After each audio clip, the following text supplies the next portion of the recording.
bald heads. I don't know.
Testing, testing.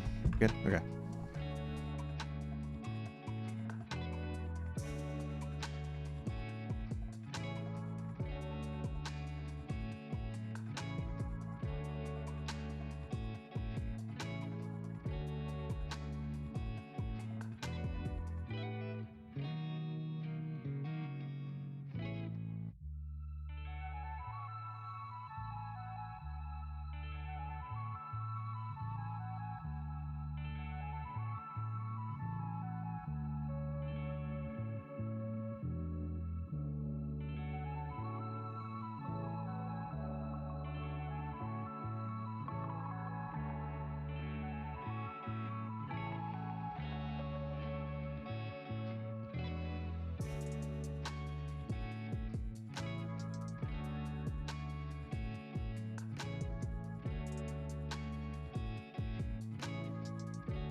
Planning Commission meeting to order.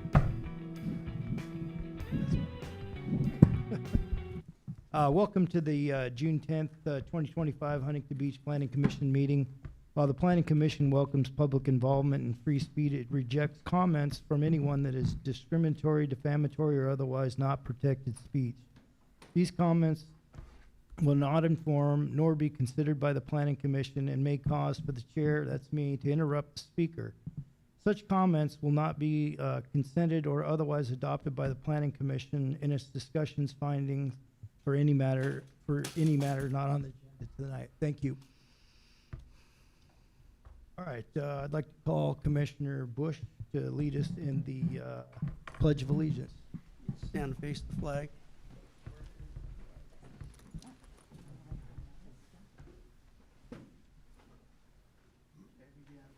Pledge allegiance to the flag of the United States of America and to the republic for which it stands, one nation, under God, indivisible, with liberty and justice for all. May we have a roll call, please? Yes, Commissioner Pellman, Present. Vice Chair Bush, Here. Chair Thenis, Present. Commissioner Babineau, Present. Commissioner McGee, Here. Commissioner Palmer. Here. We have a quorum. Great. Okay, now is the time for public comments for items that are not on the agenda this evening. Do we have any public comments? Can you hear me? Sorry. Barbara McClanahan, please come up to the podium.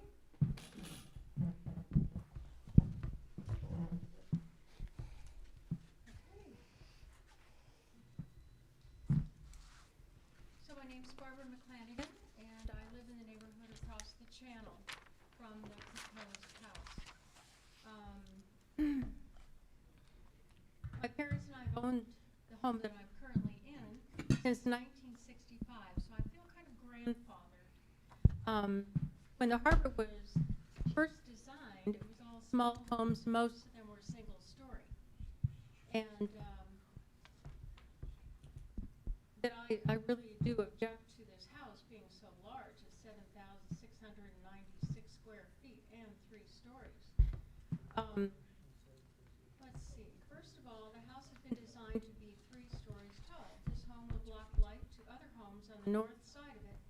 And the Excuse me, design Barbara, I'm sorry to interrupt you real quick, but did you want to speak during public comments or did you want to speak during the public hearing? Oh, I don't know. Well, if You're you're- speaking during the, Public comments, but If you're here for the public hearing item, it's best to speak during the public hearing.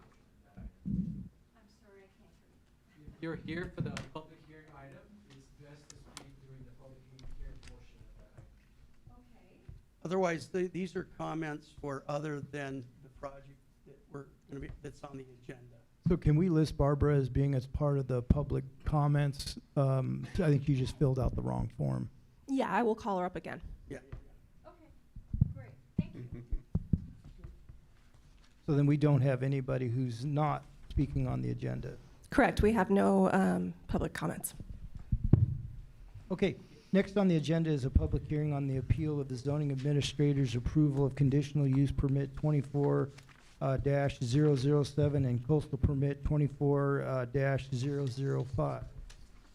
Planning commissioners, please state your disclosures regarding this item. I will start on my right with Ms. Pellman. Me? Okay. Yes, I've had conversations with a few of the community members over on Gilbert Island, and I spoke with staff to clarify the agenda item to make sure I understood the components, and that would be it. Yes. Please speak into the microphone. Oh, okay. Thank you. Okay. I had conversations with some people that lived on Gilbert Island. Can you hear me okay? A little bit closer, please. I had conversations with people on Gilbert Island. Is that okay? Yes. Okay. Thank you. They discussed the project with me as far as their concerns. And then I had conversations with, I had a meeting with staff yesterday to go over the item that's on our agenda tonight for the Planning Commission to go over the various aspects. Thank you. I had a meeting with Councilman Twining, and that's really the only person I spoke to. Commissioner Bush? I've spoke with Commissioner McGee, and I talked to Councilman Chad Williams, and I believe I called staff for a clarification on the appeal last week, and that was it. And I met with staff regarding the project on Monday in our regular meeting prior to the Planning Commission meetings, and I spoke with Mayor Burns about this subject. Commissioner Bush. I spoke with Councilman Kennedy and also to 2 residents of Gilbert Island. Okay, I believe that concludes our disclosures. Staff, may we please have the staff report? Yes, Wayne Carvalho, Principal Planner, will be giving the staff presentation. Good evening, Chair, members of the Commission. Wayne Carvalho, Project Planner for the item before you this evening. It's an appeal of the zoning administrator's approval of the conditional use permit 24/7 and CDP 24/5, which is a request to demolish an existing single-story home approximately 2,800 square feet in size, and to construct a new approximately 7,700 square foot 3-story single-family residence with a 715 square foot 2-car garage and 2nd floor and 3rd floor balconies at an overall height of 30 feet. This is at 16471 Malden Circle, which is on Gilbert Island in the harbor. The lot is approximately 7,700 square feet in size and backs to the harbor. Here's an aerial. The general plan and zoning on the property are designated for low-density residential uses. All uses on the island are single-family homes, which range in size from single-story to 3-story homes. Back on February 5th, the ZA held a public hearing where the project was presented for consideration and public testimony was received. Aside from the applicant, there were 2 speakers who spoke during the public hearing in opposition, citing the size and height of the project, incompatibility with the neighborhood, potential impacts to the seawall and to parking. Following the testimony and discussion, the ZA approved the project with findings and conditions of approval. A written appeal was filed by Mr. Bradley Bailey, adjacent property owner, who cited several reasons in his appeal letter, including safety concerns over the 3rd-story balcony, placement of AC units on the side yard, the lack of architectural consistency with the neighborhood, structural integrity of the seawall, impacts to parking, and community opposition, including a petition against the project. In order to address these concerns, staff first requested the applicant provide a response to the appeal. And staff also can clarify some requirements here. The design of the 3rd floor deck, as proposed, complies with the city's zoning code by being oriented toward the harbor, and the deck itself, along with the entire structure, would be required to comply with California building code standards. The AC units are proposed on the roof to minimize noise impacts to the neighboring properties. Other waterfront properties on Gilbert Island and surrounding islands have been approved for 3 stories, whether habitable areas or open, large rooftop decks exceeding 30 feet in height.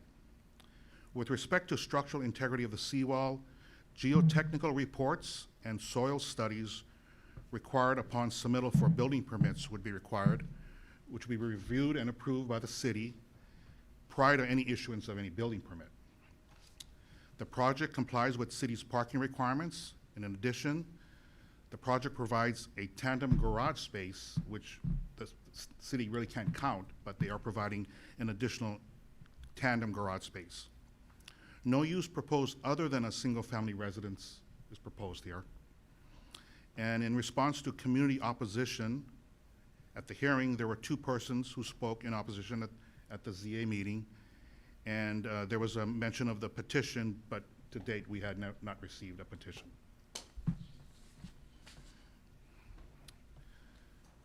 The development is consistent with the existing single-family residential neighborhood and zoning regulations.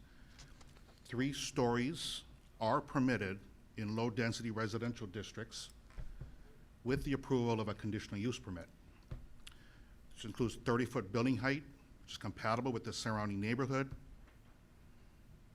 Single-family homes with similar building heights ranging from 25 to 35 feet. 3rd-floor space, which is integrated within the confines of the roof volume to ensure the residence is compatible in proportion and scale with the surrounding neighborhood. Finally, the 3rd-floor balcony will be oriented toward the channel and set back 5 feet from the building exterior.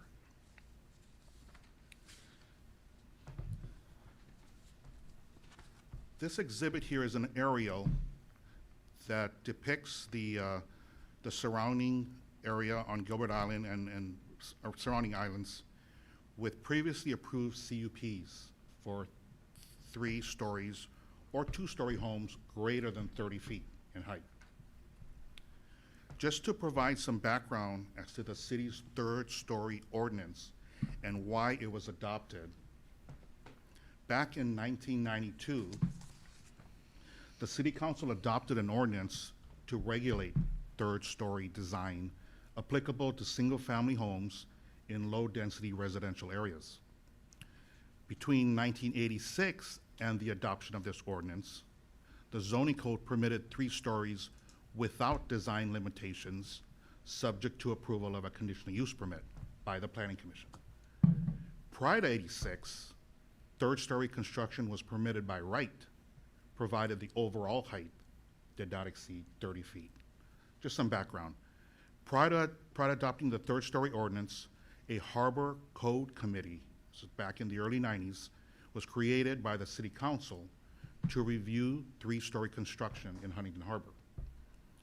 The focus of this committee was to review design requirements, taking into account issues of compatibility with the surrounding neighborhood. The committee ultimately determined not to prohibit 3rd stories, but to allow them subject to restrictions on size, design, and interior use. Such restrictions were intended to minimize the obtrusiveness and 3rd stories and maximize compatibility with surrounding 1- and 2-story homes. The city's current zoning ordinance reflects the committee's effort and the code amendment ultimately adopted by the City Council. This next slide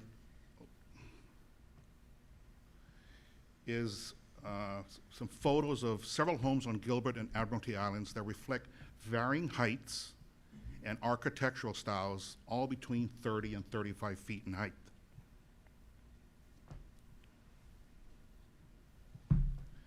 The project complies with the general plan and zoning requirements, including building height, setbacks, lot coverage, parking, and landscaping. The project is designed as a 30-foot high, 2-story home with 3rd-story floor area within the confines of the roof volume, which minimizes the massing of a 3-story structure. Here are conceptual elevations that depict the majority of roof eaves designed down to a 20-foot height, with architectural roof elements designed with eaves to the maximum allowable height of 25 feet in compliance with our zoning code. Proposed materials include stucco, stone, wrought iron elements, and slate tile roofs. The building design and articulation provides interest and helps minimize massing. And the structure is designed as a 2-story with habitable floor area within the confines of the roof volume. Staff recommends the Planning Commission uphold the zoning administrator's approval and approve the CUP and CDP with suggested findings and conditions of approval, finding that the project is consistent with the general plan goals and policies, consistent with the requirements of the base zoning district, as well as other applicable provisions of our municipal code, that it's compatible with the existing neighborhood, and that it incorporates quality materials and design. Planning Commission may take alternative actions, including denying the request or continuing the request and providing staff direction. I'd like to note that about an hour and a half ago, staff received a copy of a letter from an attorney that was, I think, emailed directly to the commission, so hopefully you had received a copy of that as late communication. And with that, that concludes the staff presentation. We're available to answer any questions. Thank you. Okay. All right, commissioners, do we have any questions? I guess we'll start on my right again. Ms. Thelman? I have a lot. Okay, so, first, oh yeah, forgot, all right. Okay, here we go. The first thing I want to say is that I just want to confirm for the record that all codes were followed, correct? That's correct. And we always follow code, right? Correct, okay. Because that was a question that was asked, and just wanted to make sure it was on the record. I have a problem with the CUP. I've read the appeals. Can you still hear me? Okay, yeah, okay. My concern is the weight of the building specifically, and I know that there's been soil studies and civil engineering studies and so on and so forth. But I have friends that live on the islands, not only that island, but other islands where these projects have been done. And during the construction, well, I'm not a civil engineer and I'm not a soils person, but what they're claiming is that the weight of these buildings are cracking the properties that are adjacent to them. And they don't know if it's because of the weight or the construction process with the weight of the heavy equipment that's brought in to do the construction. But that is a huge concern of mine, especially since I've actually seen the cracked foundations. Okay, that's number one. Number two is the seawalls. As you know, on Gilbert Island, there is a bridge there as you enter that's under construction. I don't know if it's going to be 1 or 2 years or whatever, maybe 3. But the reason I'm understanding that the bridge is being reconstructed is the infrastructure is old. If that's true, that leads possibly to the whole concept that a lot of the people on these islands that were man-made, by the way, they weren't naturally occurring islands, is my understanding, that those seawalls have an aging process, and stressing them with these types of construction is a problem, according to a lot of people.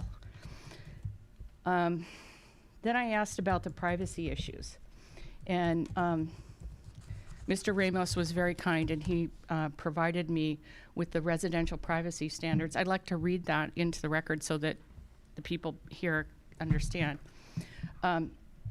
Property subject to residential privacy design standards shall, 1, offset bedroom and bathroom windows above the first floor from bedroom and bathroom windows above the first floor on existing adjacent single-family residences. Number 2, orient upper story balconies toward the subject's home's front or rear yard areas, a public street or permanent open space. The yard area or direction faced by the longest side of the balcony shall determine the orientation. A minimum 20-foot separation between the exterior face of the balcony or deck and the existing adjacent structure may be provided if orientation requirements cannot be met. So that's just so that everybody knows that, because that was a concern in one of the letters. One of the people that I spoke to said that there's an issue that I guess the applicant or somebody representing the applicant had said that there's smoking on the upper deck, denying, or not denying, but that would be a problem as it would drift over onto the adjacent properties. And just, I think that kind of covers all of my issues. Thank you. Commissioner Babineau, any questions? Can we go back a couple of slides that showed some of the existing third stories? Okay.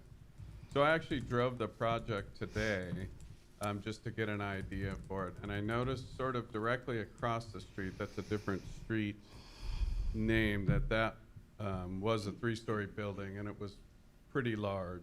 And then 4 doors down, I believe, is also, and it's notated on the map, was also a 4-story or 3-story building. So I don't have any questions.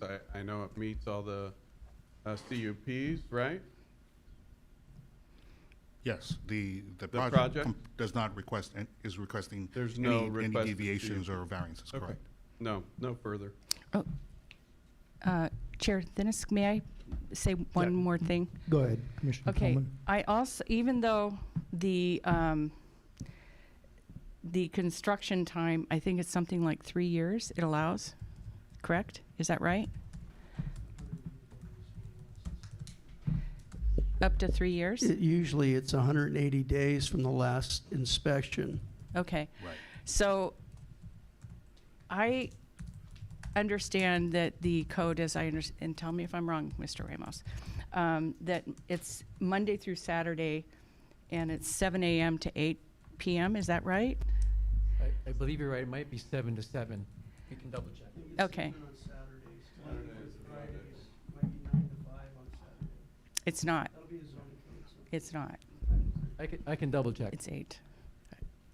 But anyway, I found that to be, if I was living next to that sort of situation, it would be unbearable for me. And so I know that it's a code, but I think that's uncomfortable, so anyway, I'm just saying. Thank you. All right, Commissioner Bush? Yeah, could staff define what low density is? Yeah, low density in our general plan and our zoning talks about units per acre, and the general plan usually would allow 6 or 7 units per acre. And then if you break it down, it's usually about a 6,000 square foot lot. Here in the harbor, they've allowed 5,000 square foot lots. Of course, they were subdivided many, many years ago. So your typical lot might be 50 by 100. It varies, but that's what low density, it's a certain number of dwelling units per acre, where medium density would be 15 units per acre, and then 25. And based on your defining some of the criteria earlier, the current zoning of this lot, is it an RL? Correct. And what is the designation, L for large or what? Low, Low. residential, low density. All right, that's what I got. Okay, well, hey, new to town. I like it. Okay, thank you. That's all I got. All right, Commissioner McGee? Yeah, I'm just looking at this letter from the appellant's attorney. Something I hadn't noticed before. They're talking about CEQA stipulations here. You didn't find anything. You didn't find that there was any CEQA consideration there? No, the project as a whole could be exempted. There's certain classifications, so based on the size of this project, you can categorically exempt the project for new construction. Roger that. Also, the grading permit, you need a detailed soil geographical seismic analysis. Would that be available to the appellant? Could Mr. Bailey review that? Well, I'm not sure if the building department, but this would typically be studies that will be submitted when the drawings are submitted for plan check. Right. So once they're in the process, I believe it's public information. Okay, so Yes. that would that take into consideration the seawall? Yeah. Well, Oh, okay, good. Well, that's all. That's what I was worried about more than anything. Is there any way we could put a stipulation in this that this could only be used for a single-family residence, as opposed to the other considerations that the appellant wrote? Excuse me for a second. sure. So he was worried about short-term rentals, a boarding house, or a commercial facility. Commercial wouldn't be even considered, really, would it? So, is there any way we could put that consideration in there, that they couldn't use it for short-term rentals? Commissioner, the zoning code already places restrictions on the property, so if you look at the RL zoning, it'll tell you what you can and can't do with it. Roger that, okay. Yeah, that's all I've got. Any questions, Commissioner Palmer? Yeah, I have a few. This is a little bit new to me, but I've read through everything multiple times. First of all, conditional use permits. Just for me, I'd like to know a little bit about them because I don't know if we're going to give them every time we build something, why we call them conditional use, why that's just not the standard anymore. So I have a lot of trouble with going over all this and making exceptions for every single lot, because once you do it, everybody wants that. That's just me. So my question about the unit itself, do you have a footprint of this building? I know you have a mass on the building, but do you have the footprint? Because compared to the lot, I was looking for what our standard is. Is it 50% of the lot? That's been a big concern with some of our developments overall, and so I was curious on this one. So the lot size is 7741 square feet. So I don't know the recommended percent of coverage, and I don't know the footprint of the home in square feet. Yeah. If you recall on the slideshow, there was a matrix that showed the lot coverage, which is a maximum of 50%. So based on the 77,000 square foot lot, the footprint cannot exceed 50% of that 7,700 square feet, and it does not. I'd be more comfortable if I knew the number, though. That's all sure. I'm saying. I Okay. couldn't find it. 49%. Let me pull it back. Let me pull it back up. It showed it in the Okay. presentation. And while you're looking for that, I wanted to comment. I couldn't find another property that was that large in mass. The next largest one I found was, this one was mass 7696 square feet. The next largest one I found in the list was 6472. So this is bigger, more massive than what is being built in other properties. You know what, that may be true. I would like to point out that this lot here, let me go back to this right here first, and I'll get back to that lot question. The lot coverage you brought up here shows that they're going up to 49.9, which is typical. Okay. They'll try to max out the amount of It's coverage that they're 49.9%. allowed. I can't read the number. Is there a number Okay, there? it's 3863 square feet Okay. that's being proposed as far as a footprint. Yep. They're meeting all of the setback requirements.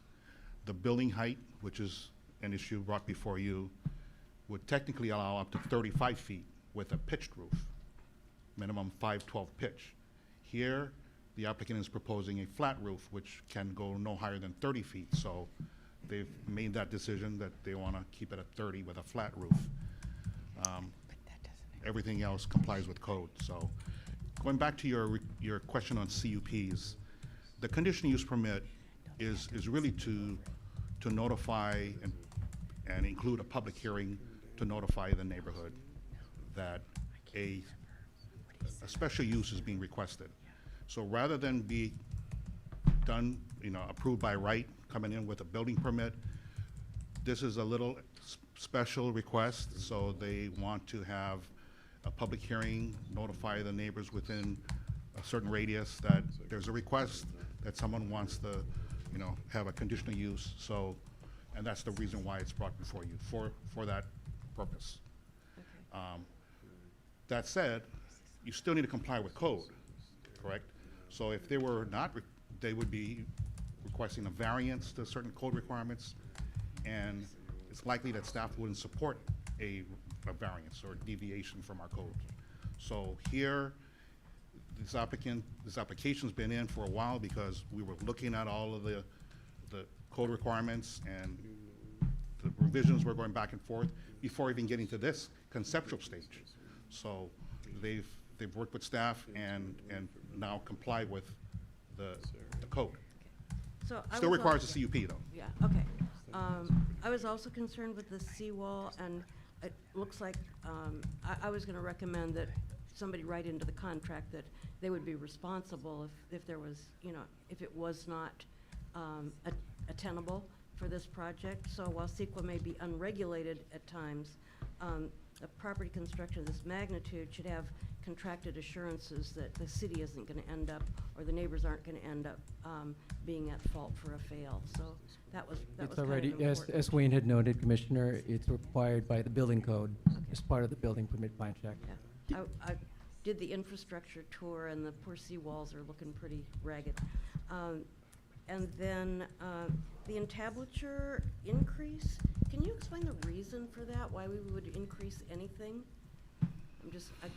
All right, let me I see. find this design to be just a little too massive. I think in good faith, it would have been nice if they pulled back just a tiny bit. It just seems, I was over there, I have friends that live on Gilbert Island, and in that area, I don't see anything that looks quite this dramatic. Let me try to move this here. All right, it's a little hard to see here, Okay. but I think you're raising a question about that condition that might have been added to at the zoning administrator. Yeah, the entablature on the fascia between, Yes. I think, the second floor and the roof, it was increased. Yeah, by so a that foot was and a, half? that was a condition that was added by the city's zoning administrator. Okay. So it was something that, again, was added to But to there was beef no up, to beef explanation? up the height of this little area here, if you can see it on the front elevation. Uh-huh.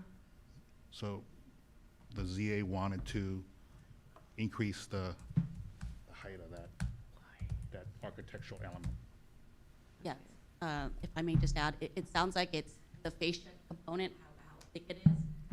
The request is to just make it thicker so it looks more proportional to the facade, Okay. but not in height for the entire building.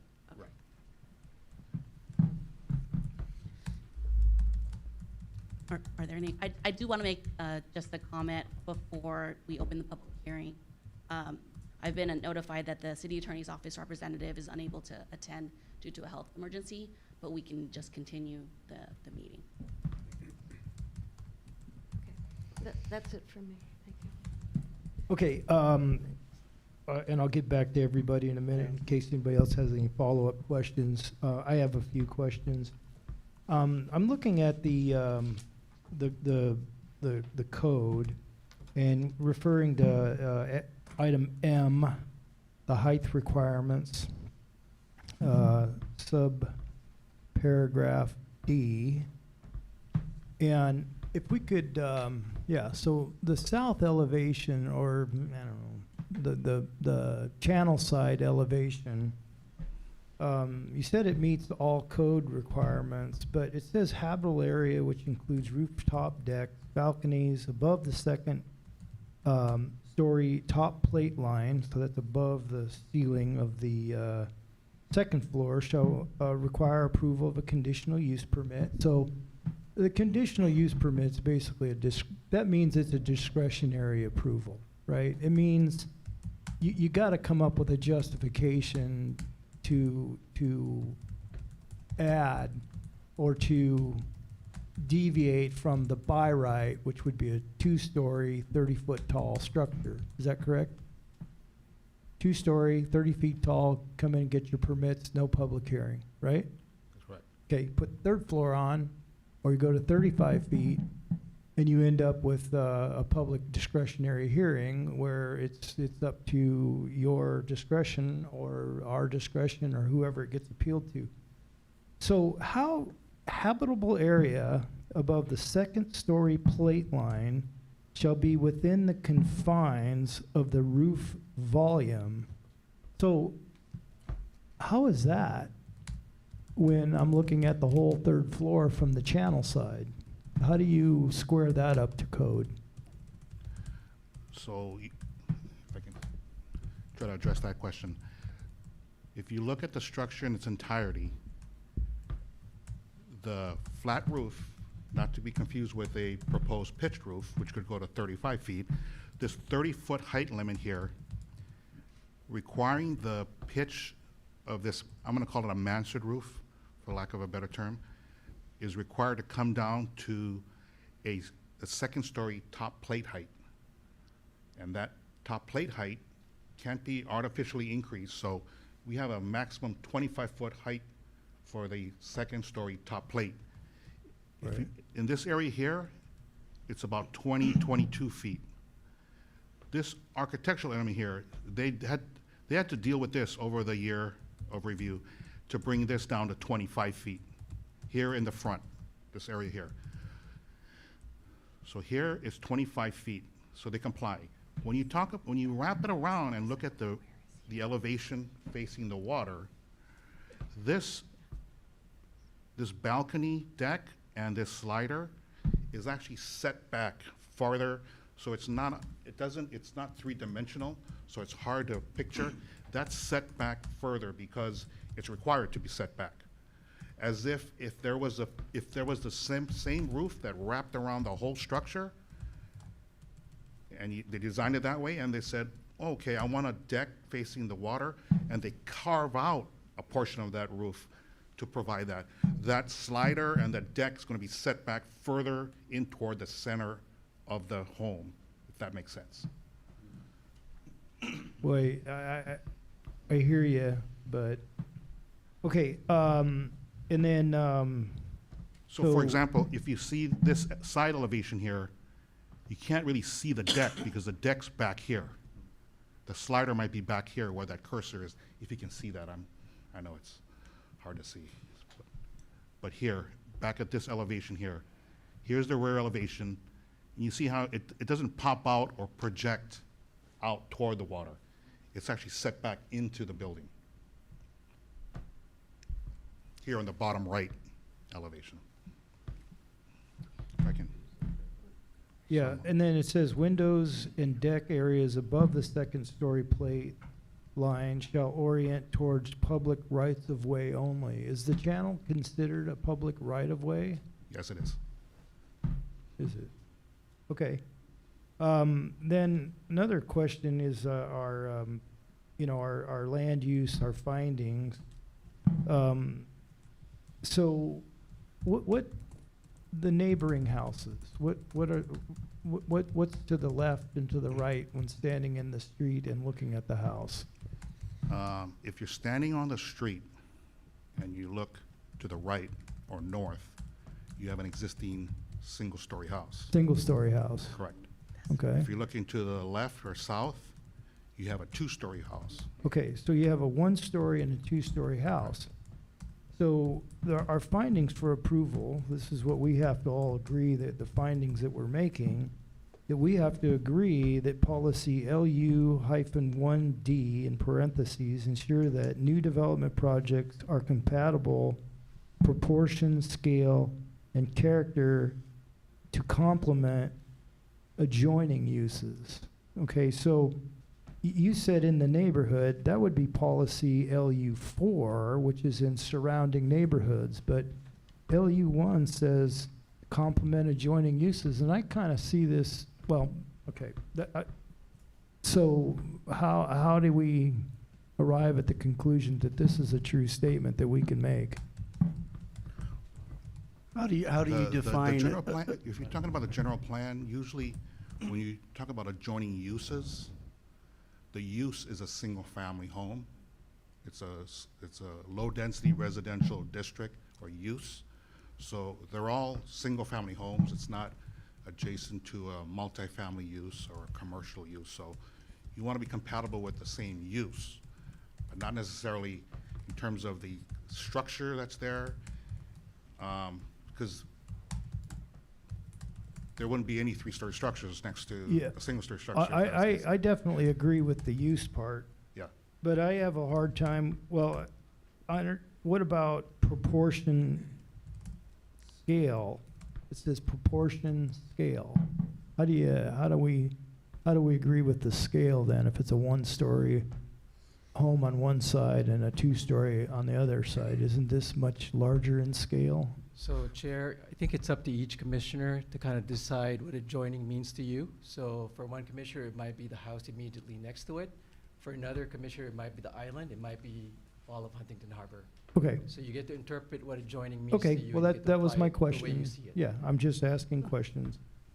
Okay, that's all I have. Do we have any other questions? Yes, we do. Commissioner Bush? Is there no definition in the zoning code under definitions for adjoining property?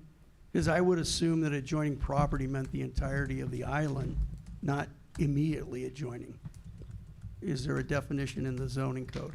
We can take a quick look. Okay. Yeah, I mean, I would, but it's too hard on an iPad. because Okay. What? they can use the term What Mr. adjoining. Ramos is The saying. other, Sometimes the use other, the while term. he's looking, the other question I would have, in several of the commissioners are asking about the seawall. To me, and again, correct me if I'm wrong, but we're only approving the project. We're not approving the structural integrity of anything here, correct? If I may suggest, maybe not lending yourself to addressing what your opinion is of the project yet. Maybe we should open the public hearing first. Okay. Let the public Good enough. commenters speak, and Good then enough. and then we can delve more into that. Thank you, aspect of appreciate that. your opinions. I have one more. Commissioners, any other questions? One- Commissioner real quick. Palmer? So at the top of the roof, now that I'm looking at the plan drawings, above the third story balcony, room, whatever it is, there's a decorative element that's like another 3 feet. And then also on the roof, I don't know if that's the air conditioner or that's a chimney. There's one in that drawing, and then from another perspective, there's 3. Wouldn't you normally include those under the height that you're describing? You say 30 feet, but that's gonna be like 33 feet, right? Yeah, they are exceptions that allow for increased height for elevators, chimneys. Yeah, but that looks like creep to me. Then you get 3 stories with a little bit more, and then you get 4 stories with a little bit more. So I have a problem with putting decorative elements on the roof that's taller than the roof that we had angst over building even to that height. Vice Chair Bush, if I could respond to your question, there is no definition of adjoining in the zoning code. We should add one. There's flexibility in being able to interpret it the way the commissioner sees it. Yes, sir, thank you. Okay, any further questions? Okay, with no further questions, we will open the public hearing. Do we have any speakers? We currently have 3 speakers signed up. If you wish to speak, please fill out a form and bring it to me. The first speaker is Brad Bailey. Please come to the podium to speak. The second speaker is Sam. I'm sorry, I can't read your last name. And then Barbara McClanahan. So if you could please come up, you have 3 minutes. I need more than 3 minutes. You know what? You're the appellant, so I'll give you about 4.5. I probably 5. won't, but thank you. Okay. Good evening, commissioners. My name is Brad Bailey. I live at 16481 Peel Lane, immediately adjacent to the property in question on the east side. We are here to discuss the proposed development of a 7,700 square foot home at 16471 Malden Circle. I'd like to begin by highlighting a key fact. The lot size of this property is just 7598 square feet. The proposed structure would exceed the lot size by 100 square feet. That alone raises a red flag about overbuilding. Think about that for a second. A 7,700 square foot home on a 7,500 square foot lot. In Los Angeles, this type of excessive development has already been addressed through the baseline mansionization ordinance. In LA, the floor area ratio, FAR, is restricted to approximately 45 to 50% of the lot size for a single-family home in low-density zoning. The intent behind those regulations is to protect the neighborhood character, limit real estate development, and quick flips, preserve privacy, sunlight access, and maintain open space for surrounding homes. The existing home on this lot is approximately 2,800 square feet, much more appropriate for the neighborhood and consistent with long-standing building norms. The proposed project is not. I want to be clear, this is not just about aesthetics, although I will say plainly that the design of this home is jarring and out of place. It looks like Las Vegas Hotel dropped into our quiet waterfront street. We have no issue with tasteful development. There are plenty of neighbors on the island building homes, and we fully support them because they align with the existing neighborhood character. This project does not. I have filed an appeal for several reasons. Number one, mansionization, neighborhood integrity. This structure is, by all practical definition, a McMansion. I've met with former Mayor Tony Strickland, Jim Silva, as well as the current mayor, Pat Burns. They're aware of the project and share many of my concerns. What's most concerning is that this exact home design was rejected. This exact home design was rejected by Coral K HOA, just half a mile from the property address. Literally the same owner of the property we are discussing today also have a home on the neighboring island. They use the same plans. They use the same plans for the property, and it was rejected. Why was it denied there but approved on this island? Does a private HOA care more about preserving community standards than our own city commission? Number two, Coastal Commission appeal jurisdiction. I've also visited the California Coastal Commission office in Long Beach. While I understand the city may have the authority to grant the CUP, this is a coastal zone and subject to additional oversight. I have confirmed that this project is appealable at the Coastal Commission level. I will pursue that option if the City Council cannot act to protect our neighborhood. Number three, privacy, noise, design invasion. This plan includes a 3-story glass wall, large metal balconies, and 3 5-ton AC units located directly outside my master bedroom. There's also an elevator shaft and expansive rounded windows facing directly into my courtyard. This is a complete invasion of my privacy. In addition, the home pushes back near the rear property line with 2 massive balconies on the 2nd and 3rd floor. These are not small terraces. They extend the full length of the home and are elevated open. The looming over neighborhood, they are looming over neighboring properties. Mr. Bailey, please wrap it up. Please wrap it up.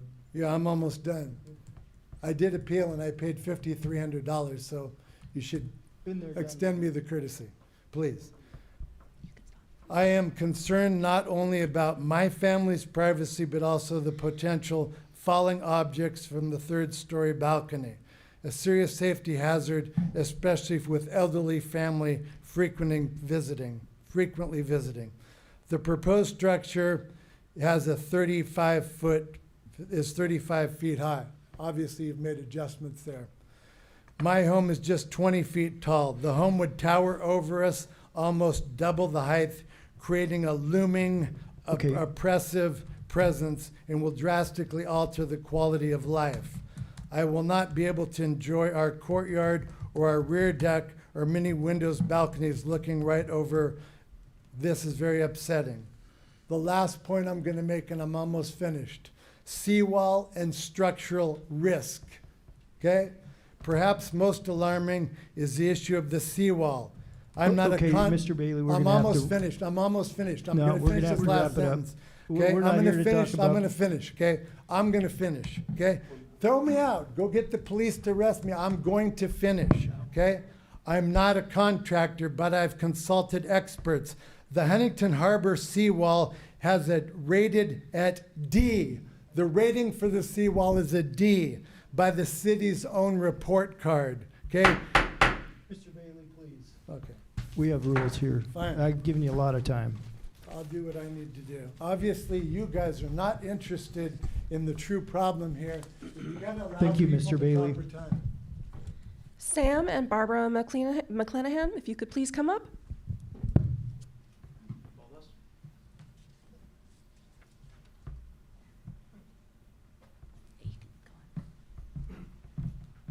Hi, my name is Sam Pontebianco, 20-year Huntington Beach resident.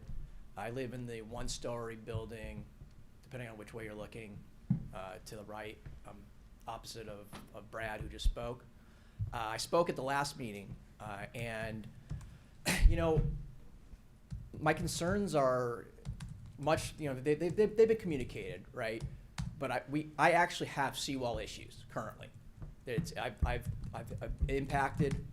I'm very concerned at what the construction's going to do.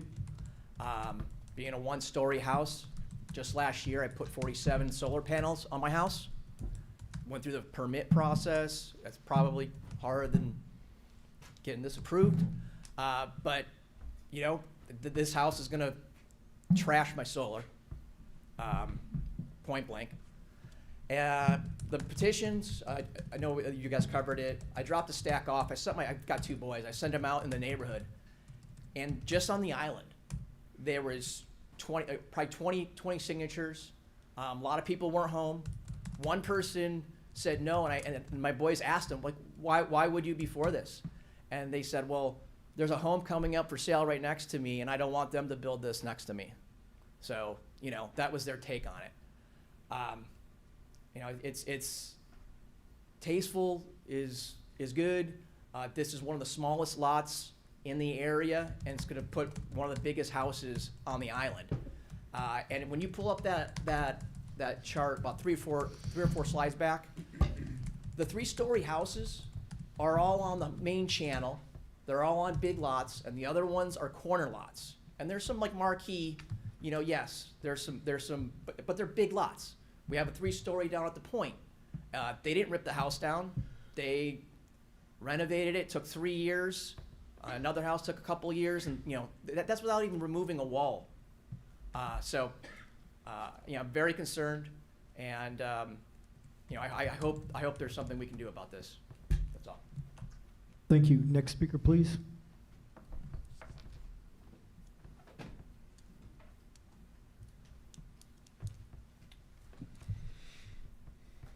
Hello again. You might have confused the Sam and Barbara because my husband's name is Sam, but he's not here this evening. One thing, a lot of points have been made by other people, so I'm not going to repeat those and take up your time, but I do want to tell you that I went around the harbor and I looked at a lot of homes that do have 3rd stories. Most of them are tucked into the roof line more than this design, and I've got a couple of copies here that I will pass around if that's okay, and there are photos.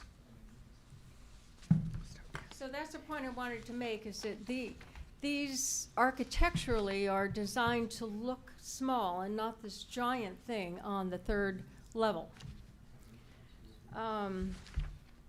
As I said, my family has been in that house since 1965. I know that those 2 islands were constructed in 1962, so they're the oldest part of Huntington Harbor. So I can certainly see how the seawall might be weakened, and I know that we as well have some seawall issues. That's, I think, just about everything else has been talked about, so I don't really have much to add to it. The house is very large, and to me, it's starting to look like one of the shoebox houses in Surfside, which are wonderful, have a great location, but very tall, thin, you know, it's just there, a big block.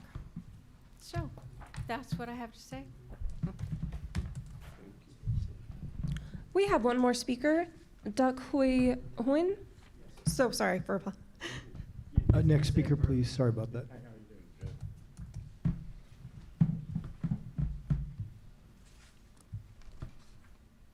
Hello, everyone. Your Honor Commissioner and Honor Citizen. Thank you very much for comments. I actually the architect for the project. I wasn't planning to speak because Mr. Cavanagh speak really well of what I really intend to be here to answer any question that you might have. But I just want to address a few things that clarify more than anything else. When somebody say that my design has been designed somewhere else, using the exact design in Coral K or somewhere else, I would like to deny that. This is my very one only design for this particular client. And I check with my client and I say, did you use this design anywhere else? And he did not.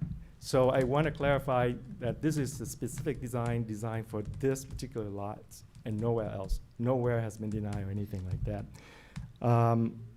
The AC units mentioned on next to the neighbor bedroom, we actually, I want to clarify this as well. We want to make sure that diplomatically we discuss with the neighbor who has an issue with the design, but we try to schedule multiple meetings. We cannot eventually, maybe his schedule was not working out, but we've been trying to do that for months, and we have no response back from him. But we did go ahead and relocate the AC units to the roof, and that's one of the reasons why you were asking why it's up there on the roof, so that we can mitigate all the noise.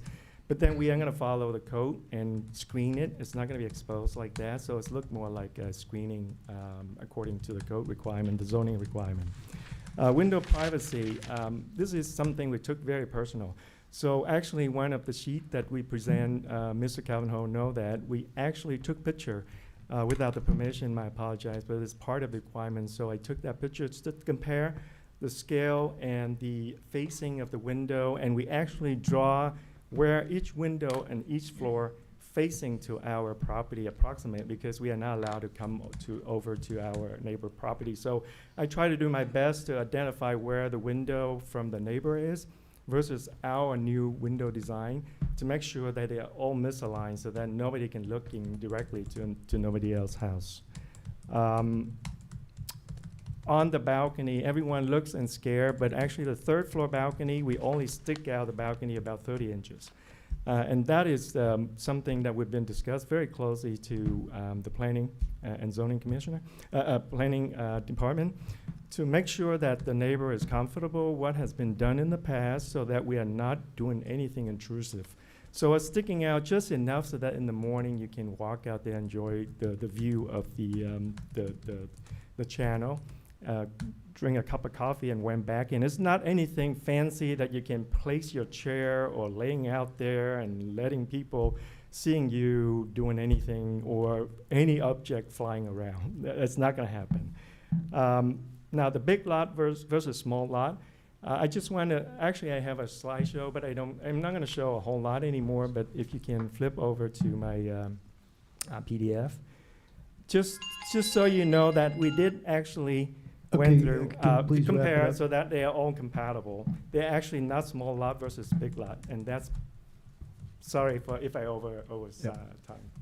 Thank you. Thank you very much. Okay. We have no one signed up. No one else signed up to speak. Okay, with no further speakers, we'll close the public hearing. And planning commissioners, we will debate this, deliberate this item. And let's start on my left with Commissioner Palmer. Are we voting or are we just discussing? We're discussing. We're not ready to make a motion. I wish in good faith that it was 15% smaller. I think it is not compatible with the neighborhood. I think it's not compatible with Huntington Harbor. I think there have been a few very large homes there that are taking up too much space, so that when you go down the channel, it looks like they're just wall-to-wall homes. That's just my opinion. I'm worried about the seawall. I don't think it's far off. I just think it's just too massive. Okay, thank you. Commissioner McGee? Yeah, I'm looking at all the considerations from the appellant, Mr. Bailey, and it looks like all of them have been met by the architect. As far as the first consideration when it comes to the patio and something being thrown off the patio, well, you know, I think that's a stretch. But the AC units have been placed on the roof. There's no issue there. Architectural consistency and neighborhood fit. Well, I know a few people who've got massive structures in Huntington Harbor, one of which had to be fortified because there's a pool on the top of it, which is a three-story building. Seawall structural integrity, well, again, there's been a geological and seismic analysis. So there's that. And I don't know about a parking concern or even a usage concern because it's a single family residence, right? So I think it's met all the stipulations in this letter, in this 6-point letter. So that's all I got to say. All right, Commissioner Bush? I guess, bringing up some of the questions to allay some of the fears. We're approving a project. We're not structural engineers here, correct? I mean, so we're really just approving a project to move on to the next obvious plan check that would deal, being a retired building inspector and having inspected all manner of structures. There's a formula that they have to keep the structure and the foundation of the structure back a certain distance from that seawall. And again, in regards to cracking, we're in Southern California. The earth is always moving. I mean, you can go into any house right after it's built, and it's going to have cracking. So common cracking and major cracking are two different things. So it's just keeping that in mind with the adjacent construction. Are we allowed, like commissioners saying, I want to reduce this by 15%? Do we have that latitude, or should we have that latitude in the idea of structures that have already been built? Is that the precedent we want to set? That comes to mind that I don't personally want to do that, because then I'm limiting how far back can we keep going from that then? Do we do 15% the next time? My question is there a surveyor's report in regards to the actual lot? Because the appellant says that it's smaller. Certainly, I'm assuming there was a surveyor's report done on this project. Right, I guess the architect that's here could probably answer that question. Yes, the answer is yes. So, which is it? Which lot size is it? Are we gonna take the appellant with what he said, or are we gonna take the actual licensed surveyor's report? Do they match, or are they different? That would be the question. Yeah, we would certainly be taking the surveyor's report. I'm looking right at you, yeah. I'm assuming you looked And at even to that. that level, this is you're reviewing it as a conceptual level. Right. When I did my analysis, I wanted to confirm what the final lot size Right. was to the square foot, Right. so I can determine what the maximum lot coverage would be. Right. When you come back for a plan check, I'm gonna make sure I double check that again, if I'm assigned it, to make Right. sure that the numbers still match up. But to answer your question, yes, the survey report would supersede. In light of that, I think everybody was working in good faith to do what, in America, you should have the right to do and build what you want, in so much that it meets all the standards, the codes, and all the approvals. And it sounds like they've jumped through all those hoops. Is that correct, as far as from the city standpoint? Yes, that's correct. Yeah, okay. Thank you. Commissioner Babineau? While I'm sympathetic to the neighbors on both sides, because I'm currently dealing with some construction near me, and I know it's noisy and dirty and all of that, having not been intimately familiar with the harbor, I did drive through it, and there's lots of big structures. I just don't see how we can, deviate or turn something down that doesn't seem to be any different than what is literally 100 yards across the street. I don't know the square footage of that particular property, and I should have noted the address. It's on the, what was the street? Pearlman or something? Pearl? It's probably on Somerset. Somerset? Yeah, I mean, I'm sure you probably don't have the square footage of that particular house, but it seems to be similar in size. There's one at 6,900, almost 7,000 square feet. There's one at almost 6,300. There's one, believe it or not, that was appealed. That's coming before you. That was 7,700 square feet, which is essentially across the street. Right. But that's not one that was built. That's one that was approved. Okay. So there's a similar request that will be coming before you, directly across the street. Yeah, so, I mean, that's kind of my stance where, we're not looking, there's similar sized houses very close. And so again, being sympathetic to the neighbors, I don't see how, we could possibly turn this down. I guess that's probably for a vote, but that's my stance. Okay. Commissioner Pellman? Yes, I'd like to ask, wait, hold on. I'd like to clarify the number of AC units and it's on the top, correct? All of them? That's correct. 5 or 3? I think there were 3. 3, okay. I thought I heard 5 when I thought there was 3, yeah, okay. And then in reference to the, hold on. In reference to the solar, I don't know, I have solar and it's absolutely dependent on, sun. And if there is a huge shadowing over the neighbor's property, they're gonna be paying for solar without receiving any benefit or very little benefit. And I don't know, since the state now requires for new buildings, does this qualify as a new building? And is this unit gonna require to have solar too? I'm not aware. We don't know. We would have to, it would need to comply with the building code, so if the building code does require solar for buildings over a certain size, it will warrant it. I'm not a building plan checker or an engineer, so it would have to comply with the code if that's the case. So you did the coding, correct? Yes? I reviewed it for zoning compliance. There's a separate building engineer that kind of reviews conceptually what the project is, but when they submit for plan check, they're going to be required to provide it if the California Building Code requires it, or the Title 24 energy requirements.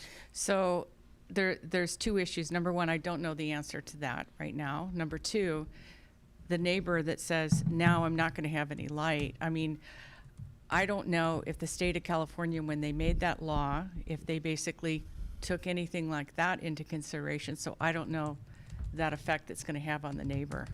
We don't protect the solar efficiency between each properties based on our current codes. So if Okay. someone has solar on one side, it's not necessarily our requirement where the adjacent property owner has to build. But it's a harmful effect.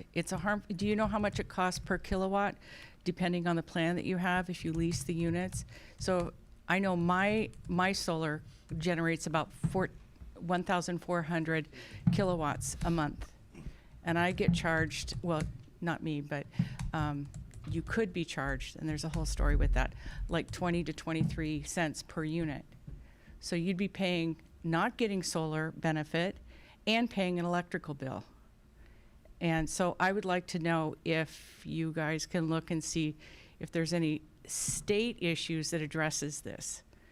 And at this point, that's unknown, correct? We could certainly look at it. Yeah, I okay. just, per our current city codes, we don't have anything protecting between property owners. Mhm. There are gonna be, the state of California is gonna require in the plan check. This is a project, we're not talking about plan check, but going on to the plan check, they will have to be required to meet all the energy requirements. There's documents that they have to submit to that. approval. I understand, but my question specifically dealt with not The only solar that access one, study. but the neighbor next door. So the neighbor next door, it's an existing property and they volunteered to improve it. That's different from the state requiring, mandating that all new structures meet the energy. I get that, requirements. I get that, but that's not answering my question. Yeah, no, the city of Los Angeles actually has a solar access study you have to do, part of a project like this. They do have, we just don't have one in I Huntington mean, that's Beach, right? crazy. Oh, so that's what you wanted you actually. Yeah, yeah. I don't think we could require that. I'd like to make a motion if we can at this Well, point. I'd like to say something. Okay, I haven't had a chance yet. okay. Yeah. First of all, I you know, the adjoining uses, that's a tough one for me. I don't see, you know, I see the way you're interpreting the code, and the code says, you know, basically you can build a 3-story structure, but the fact that it says that it has to be confined within the roof limits, and we saw a picture here with the dormers, and the dormers were excluded, the dormer windows. And, you know, that's, and I just saw the zoning administrator approved basically a 3-story house. They went 35 feet. They pitched the roof from the second floor up, which would provide better solar access for the neighbors, and they have quite a bit of space on the 3rd floor. And I looked at that and I thought that house was what the code was intended to do, not to build a 3-story structure. I don't see it wording that way, because why would you need a conditional use permit? I think the conditional use permit is a discretionary approval, meaning it's a public hearing. I believe everybody was notified within a certain distance. Is that true? Yeah. And you've got people objecting, and I'm for that reason, you know, this air conditioning thing is a legitimate concern. It's higher than the height of the structure. I don't know why you couldn't just carve out a utility area above the 2nd floor that would, the roof can screen the sound and the visual of the air conditioning. And I just feel like this project's just a little, the building's just a little too massive, and I don't feel like that there was enough consideration for the neighbors' concerns. So that's all I have. Does anybody else have any other comments? Is the air conditioner, is it higher than the Yes, roof line? yes, Yeah, it's on top of the roof. it's higher. Right, but can you see it from the street? It seems like there's some screens and. The code requirement would require it to be screened, and likely, based on the height, you would not be able to see it from the street. Okay, Because because of the that's kind of angle. what I Yeah. gathered, was it wasn't visible. Yeah, I believe the elevator tower covers it, but Right. yeah. Okay, no further comments. I'd like to make a motion. Go ahead. I'd like to make a motion to deny the CUP and request a redesign of the project. I'll second that motion.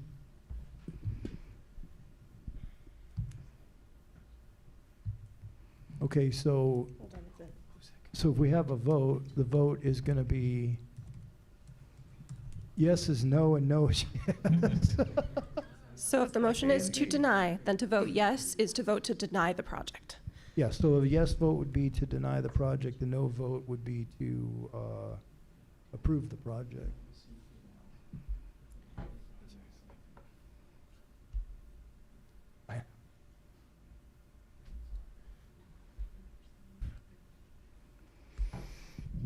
Okay, Commissioner Pellman.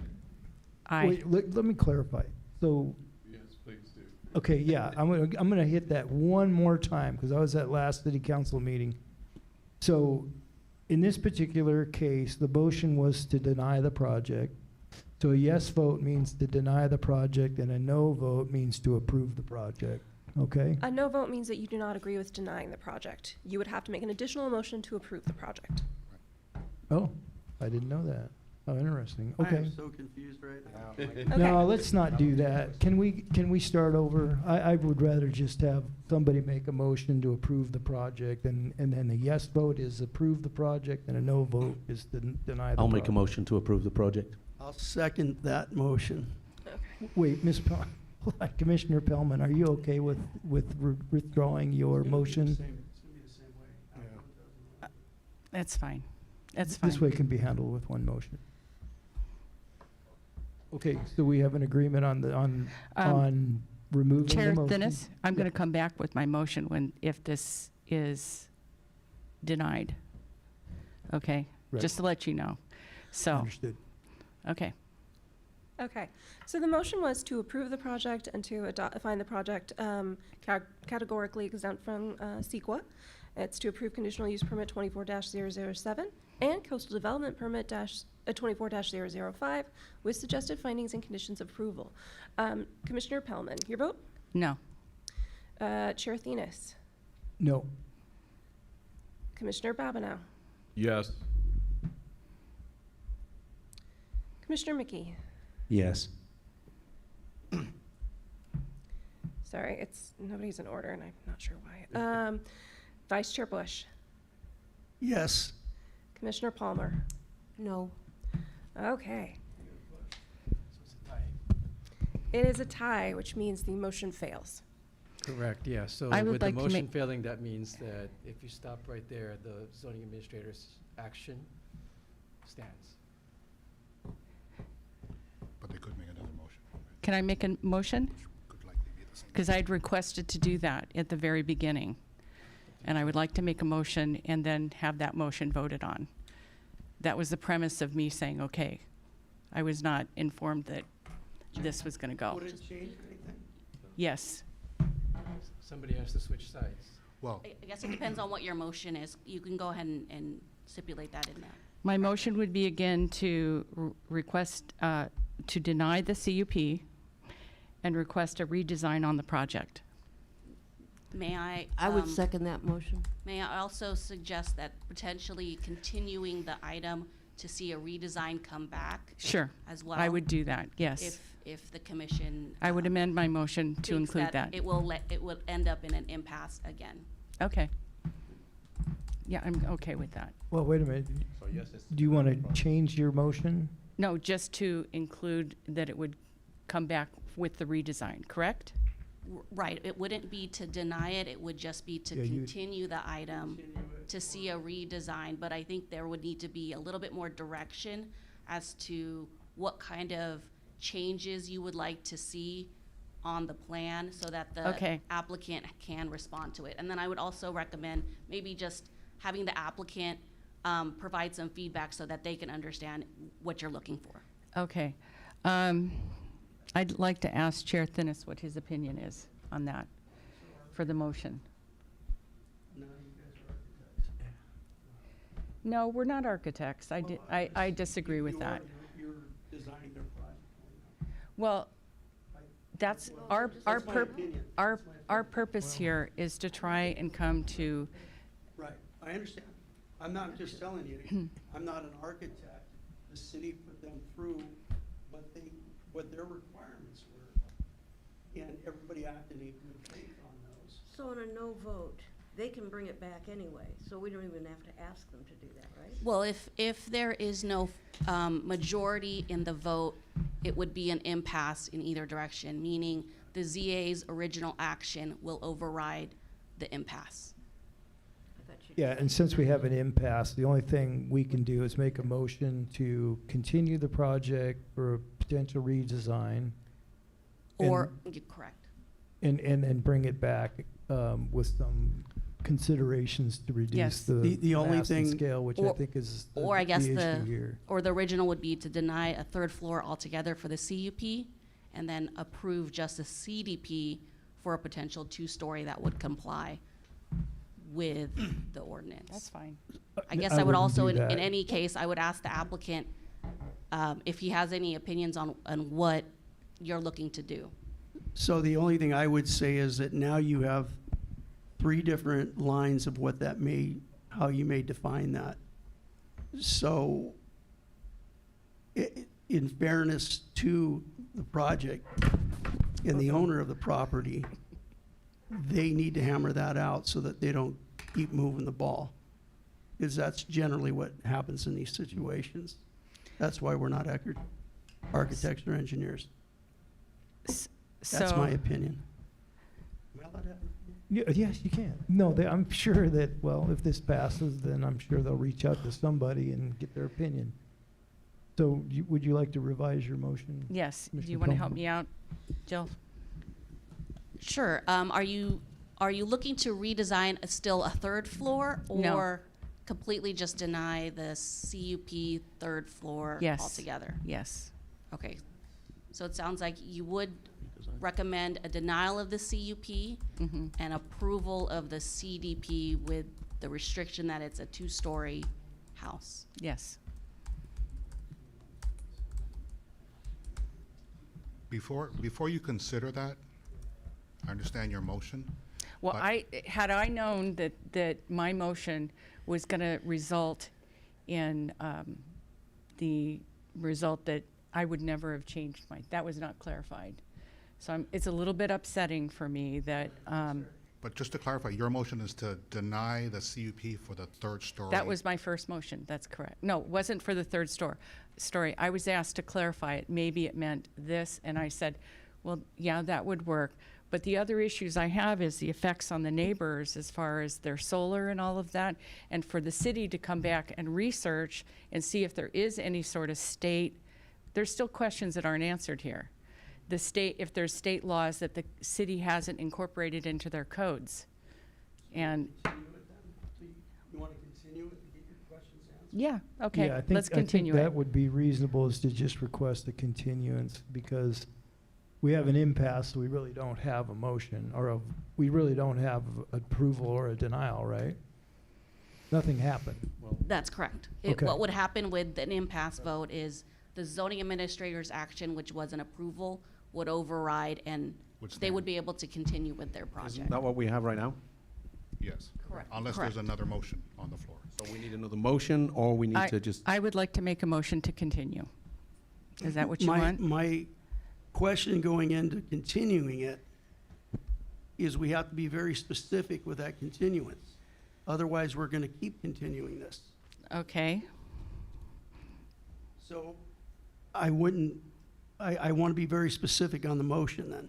What are we continuing it for specifically? okay, I'm continuing it to clarify if indeed, let me go back. If indeed the seawall is rated as D by Huntington Beach, the city of Huntington Beach, if that's true. Number 2, I would like to have the solar addressed. I'd like to have the height addressed. I'd like to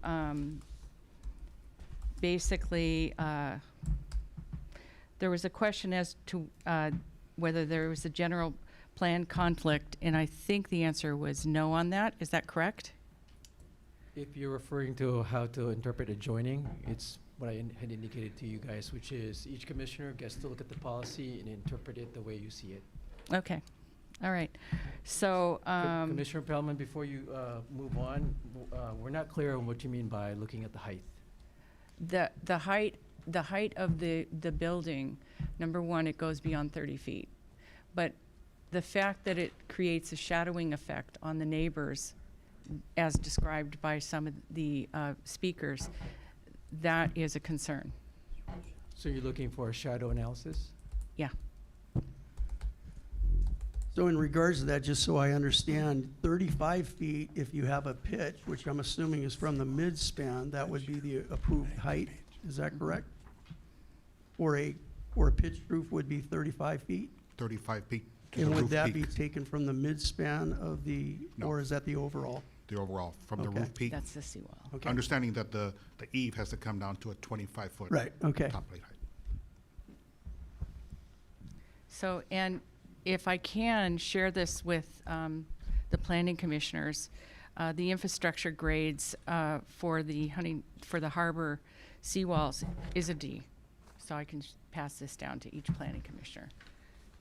So, I- Commissioner Bellman, does that mean we've answered that question? I couldn't No, support I that want you to motion. verify I would it. rather support a motion that basically just says redesign and I'll come go with back that. for redesign, because go you can with that. address all your issues.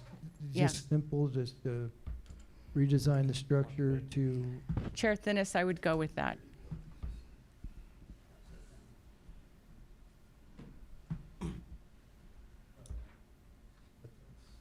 Just out of curiosity, who has responsibility? Is it Public Works for the seawall?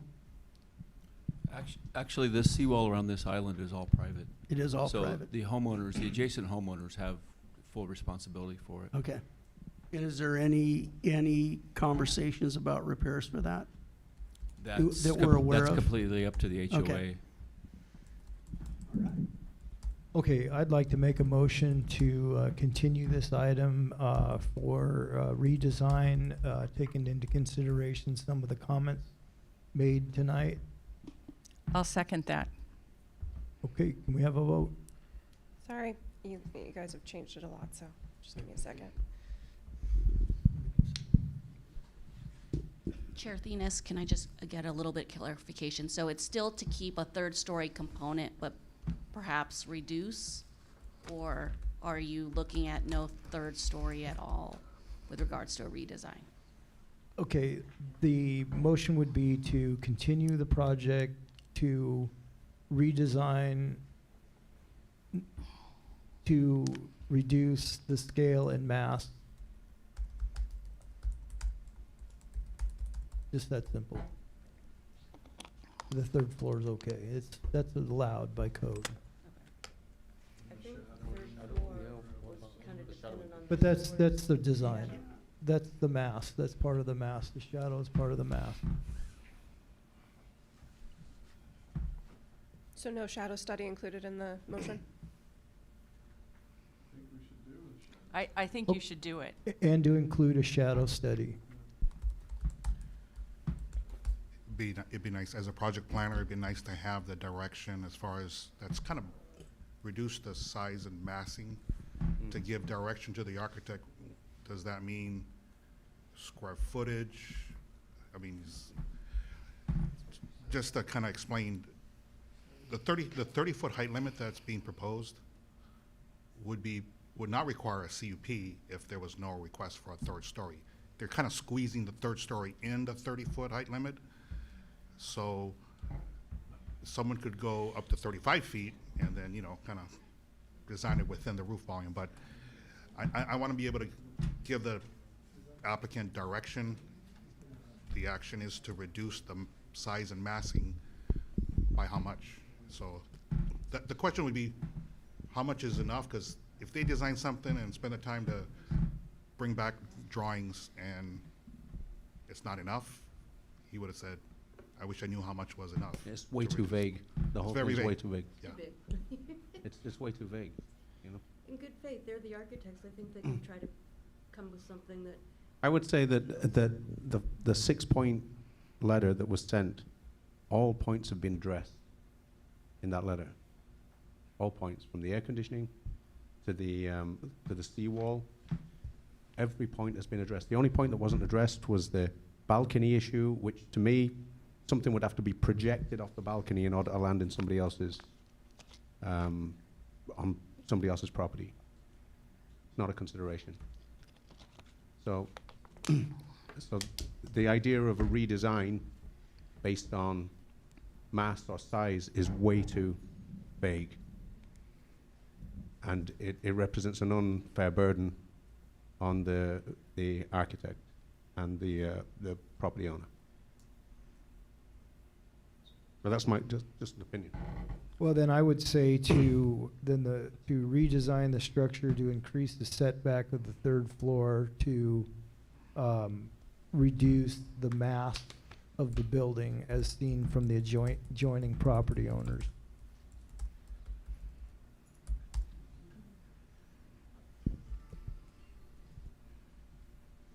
What does that mean?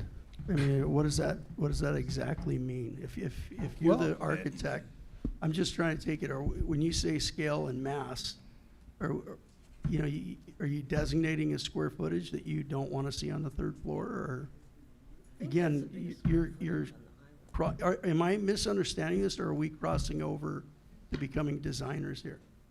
I mean, from your guys' perspective, because you've done the due diligence. Well, we can always just deny the CUPs. That would just be real easy. What we were trying to do, I think, is to give the architect some leeway to come back with a design that wasn't quite as massive, didn't intrude on his neighbors as much, and have a better neighborhood. But if you want to be specific, you're telling us on one hand we're not architects, on another hand we want to be specific. So it's a little confusing to us too.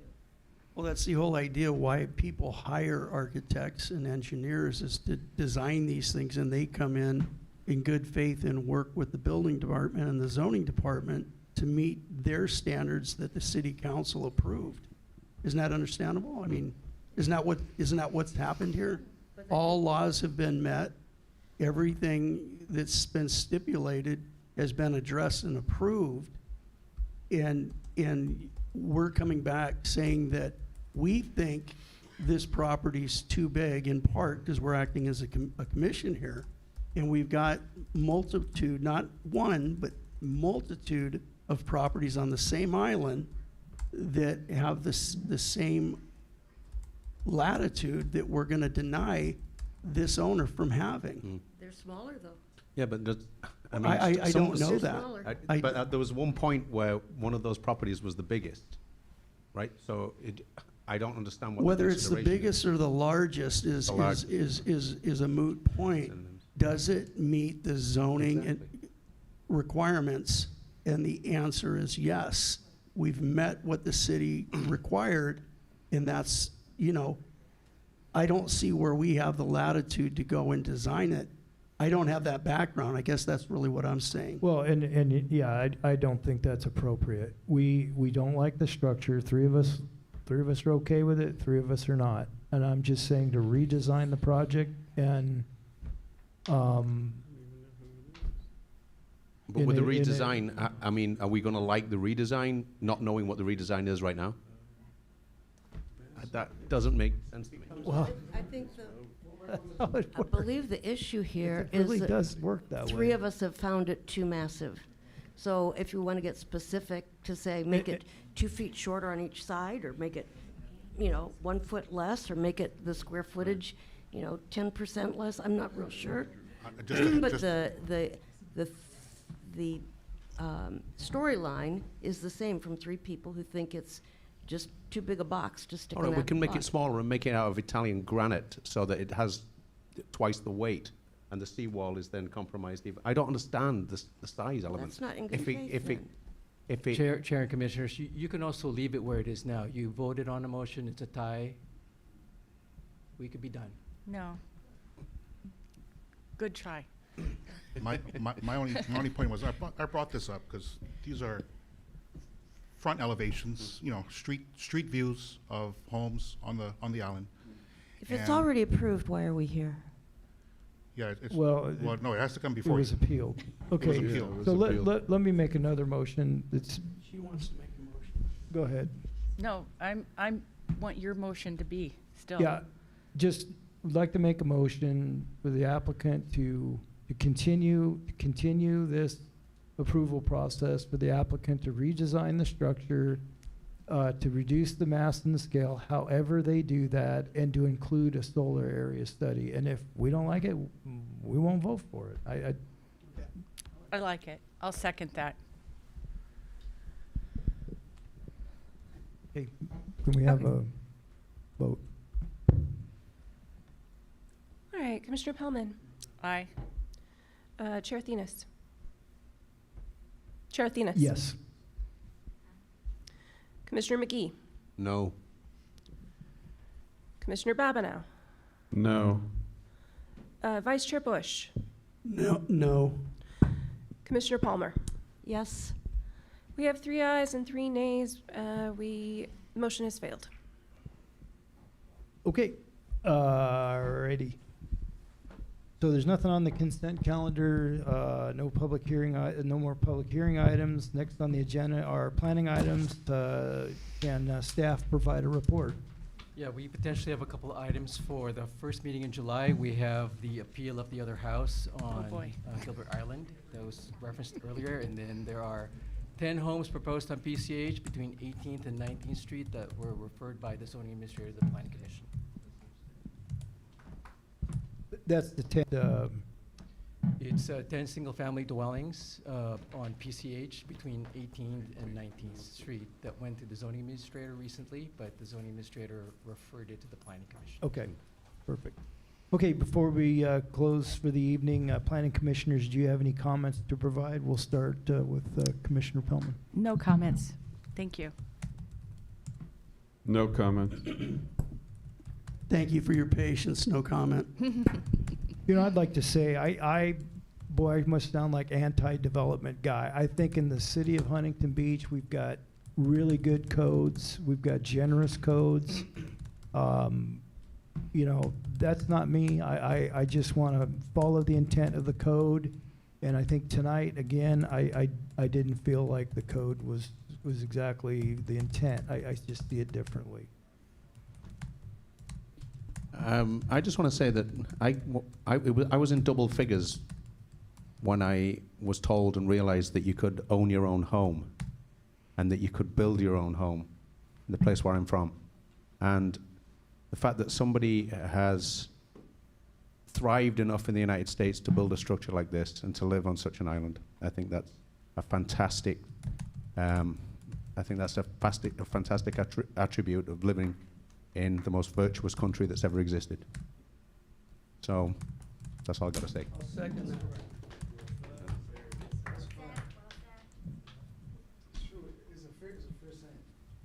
Commissioner Palmer, anything? No comment. Thank you for your patience with me tonight. Okay, that's the last item on the agenda. Here we are hereby adjourned to the next Planning Commission meeting, Tuesday, June 24th, 2025.